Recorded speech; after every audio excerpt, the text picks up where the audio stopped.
السلام علیکم ورحمۃ اللہ وبرکاتہ۔ بسم اللہ الرحمن الرحیم۔ میرا نام پلوشا ہے۔ میں آج اپنی زندگی کا سب سے بڑا بوجھ اتارنے جا رہی ہوں، وہ بوجھ جو میری زندگی میں موجود ہر دکھ اور ہر پریشانی سے زیادہ بھاری ہے۔ اس وقت میں عمر کے اس حصے میں ہوں جب انسان خود عزت کے ساتھ اپنی آخری آرام گاہ کے لیے دعا کرتا ہے، مگر مجھے تو جینے اور مرنے دونوں سے ڈر لگتا ہے۔ اگر میرا ایک مسلمان گھرانے سے تعلق نہ ہوتا تو میں وصیت کر دیتی کہ مجھے مرنے کے بعد بے شک جلا دیا جائے، مگر قبر میں دفنایا نہ جائے، کیونکہ میں نے ایک ایسا ظلم کیا ہے جس کی معافی ممکن نہیں ہے۔ میں نے سرحد کے نہایت امیر گھرانے میں جنم لیا۔ شکل و صورت بے مثال اور انمول تھی۔ میری شادی بھی ایسے خاندان میں ہوئی جو دولت اور عزت میں ہم سے زیادہ تھے۔ اللہ تعالیٰ کی رحمتیں ہی رحمتیں تھیں۔ اللہ تعالیٰ نے مجھے 6 بیٹے عطا کیے۔ سسرال میں میری بہت عزت تھی۔ میری ساس مجھے سر آنکھوں پر بٹھاتی تھی۔ مجھے اپنے بچوں میں رضا سب سے پیارا تھا۔ پڑھائی مکمل ہونے کے بعد میرے شوہر نے کاروبار کے سلسلے میں اسے جرمنی بلا لیا۔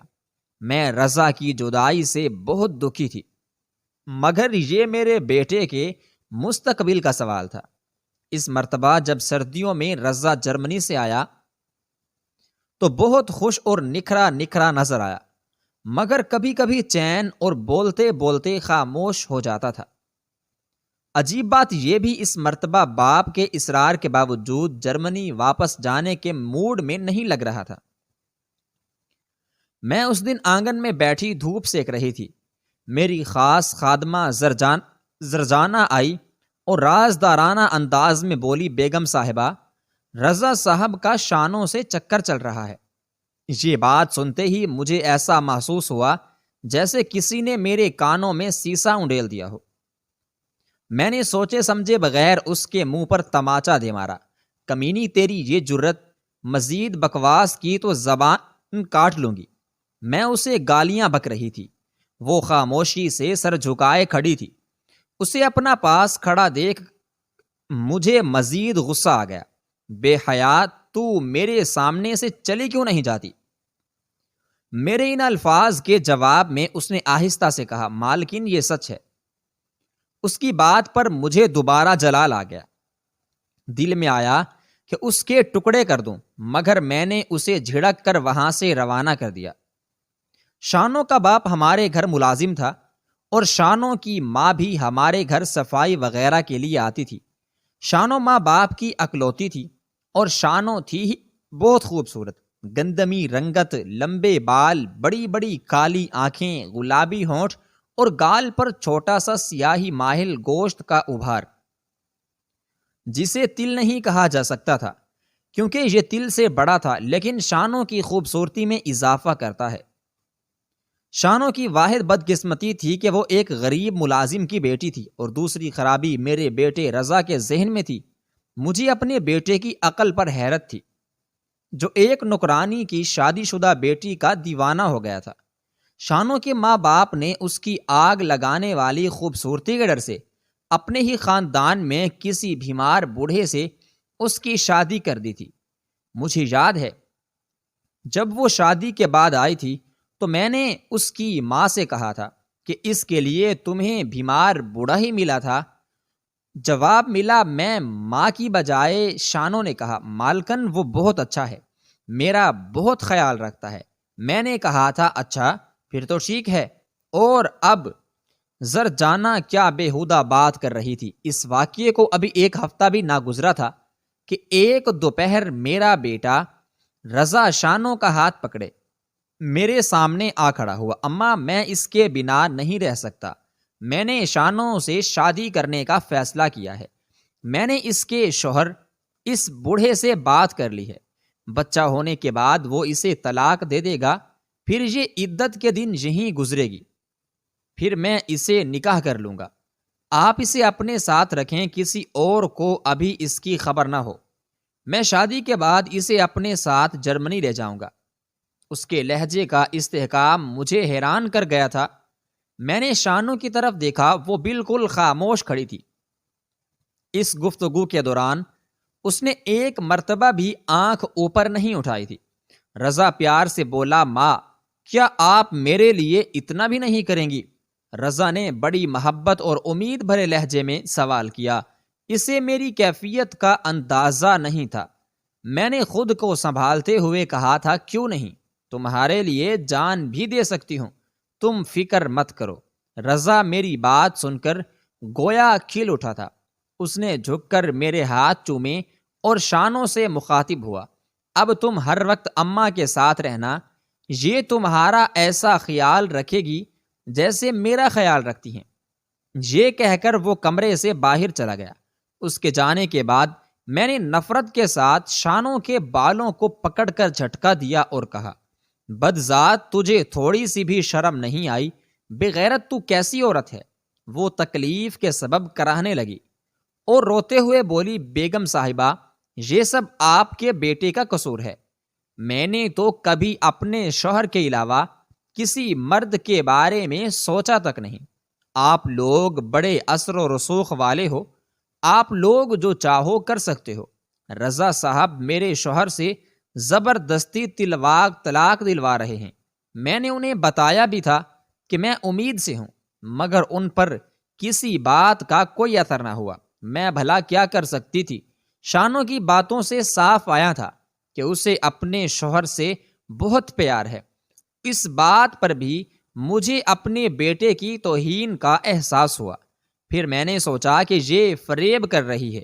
میں نے اسے جھڑکتے ہوئے کہا، چل بدذات، میں تجھے پھر دیکھوں گی۔ میں نے اس سے برابر والے کمرے میں جانے کو کہا۔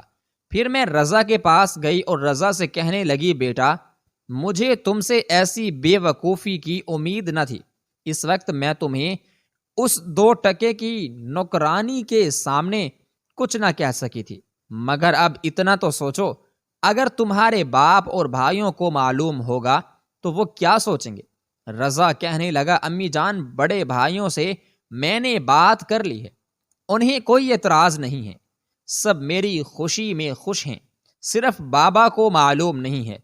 انہیں بھی میں جرمنی جا کر سب کچھ بتانے کی کوشش کروں گا، امید ہے بابا کو بھی کوئی اعتراض نہ ہوگا۔ میں نے غصے سے کہا، تمہارا دماغ خراب ہو گیا ہے کیا؟ وہ بدذات ماں بننے والی ہے۔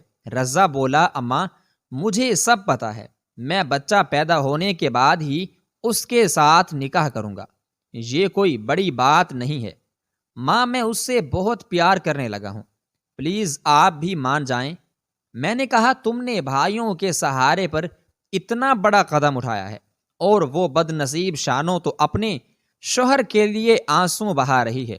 اماں، وہ ٹھیک ہو جائے گی، اس بیچاری نے تو ابھی دیکھا ہی کیا ہے، میں اتنی خوشیاں دوں گا کہ وہ سب کچھ بھلا دے گی۔ رضا میرے دونوں ہاتھوں کو چومتے ہوئے کہنے لگا، میں بالکل بے بس ہوں، میں اس سے بے حد پیار کرتا ہوں۔ اس وقت میں اپنے بیٹے سے ہار گئی تھی اور شانوں کو اپنے ساتھ رکھنے کی حامی بھر لی تھی، اور ویسے بھی رضا کے 5 بھائی اس کے ساتھ تھے۔ کچھ دنوں بعد میرا بیٹا رضا جرمنی چلا گیا اور شانوں میرے ساتھ رہنے لگی۔ میں نے محسوس کیا کہ میرے باقی بیٹے شانوں کا ایسا خیال رکھتے تھے جیسے وہ واقعی ان کی بھابھی ہو۔ میری بہویں بھی اس کا بہت خیال رکھتی تھی، مگر میں ہر وقت جلتی اور کرہتی رہتی تھی۔ شانوں کو تکلیف دینے اور اس کی بے عزتی کرنے کا کوئی موقع اپنے ہاتھ سے جانے نہیں دیتی تھی۔ ایک رات میری بہو نے میرے کمرے میں آ کر بتایا کہ شانوں کی طبیعت خراب ہے۔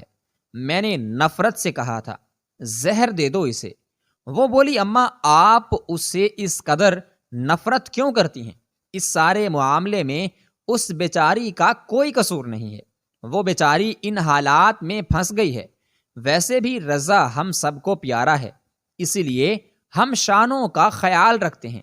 بہتر یہی ہوگا آپ بھی رضا کی خاطر اسے اپنی بہو تسلیم کر لیں، یہ کہہ کر میری بڑی بہو چلی گئی اور میں سوچنے لگی تھی، میں کسی بھی صورت میں اس بدذات کو اپنی بہو تسلیم نہیں کروں گی۔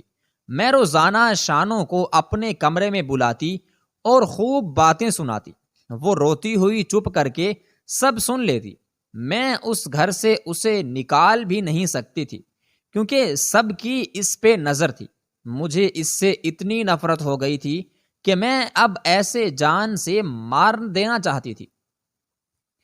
اس سے نفرت کی ایک وجہ یہ بھی تھی کہ میں اپنے بیٹے رضا کے لیے اپنی بہن کی بیٹی نورین کو اپنی بہو بنانا چاہتی تھی، اور شانوں کے ہوتے ہوئے رضا کبھی بھی نورین سے شادی کرنے پر آمادہ نہ ہوتا۔ اب یہ شانوں کی بدقسمتی تھی کہ جب اسے 8واں مہینہ لگا تو میرے باپ کا انتقال ہو گیا۔ مجھے فوری طور پر آبائی گاؤں جانا پڑا۔ باقی سب لوگ تو 40ویں کے بعد واپس آ گئے، مگر میں گاؤں میں ہی رہ گئی۔ تبھی میرے ساتھ تھی ایک دن اچانک اس کی طبیعت خراب ہو گئی۔ وہ کافی تکلیف میں تھی۔ اس وقت میں نے اپنی خاص خادمہ کی مدد سے شانوں کو ایسی دوا پلا دی جس کے اثر سے وہ 2 دن تک سوتی رہی۔ اپنے منصوبے کے مطابق میں نے اس دن دوپہر کو سارے گاؤں میں یہ خبر پھیلا دی کہ شانوں بچے کی تکلیف برداشت نہ کر سکی اور مر گئی ہے۔ شانوں کے ماں باپ کو بلوایا، وہ بھی روتے ہوئے آ گئے۔ جن عورتوں نے شانوں کو غسل دیا انہوں نے خیال ظاہر کیا کہ لڑکی زندہ ہے، مگر ڈر سے خاموش رہی۔ نمازی جنازہ پڑھتے وقت کسی نے گاؤں کے مولوی کے کانوں میں یہ بات ڈال دی کہ لڑکی زندہ ہے۔ انہوں نے مجھ سے پردے کی اوٹ میں آ کر کہا، بیگم صاحبہ، شاید یہ عورت زندہ ہے، میں اس کی نمازی جنازہ پڑھا کر کیوں اللہ تعالیٰ کے قہر کو دعوت دوں؟ جواب میں نے کہا تھا، اس عورت کا چال چلن خراب ہے، اس نے میرے بیٹے کو دھوکے سے اپنا اسیر بنا لیا ہے۔ یہ بیوی کسی اور کی ہے اور بچہ جو اس کے پیٹ میں ہے میرے بیٹے کا ہے۔ مولوی صاحب آپ بتائیے، ایسی بدکار عورت کا یہی انجام ہونا چاہیے یا نہیں؟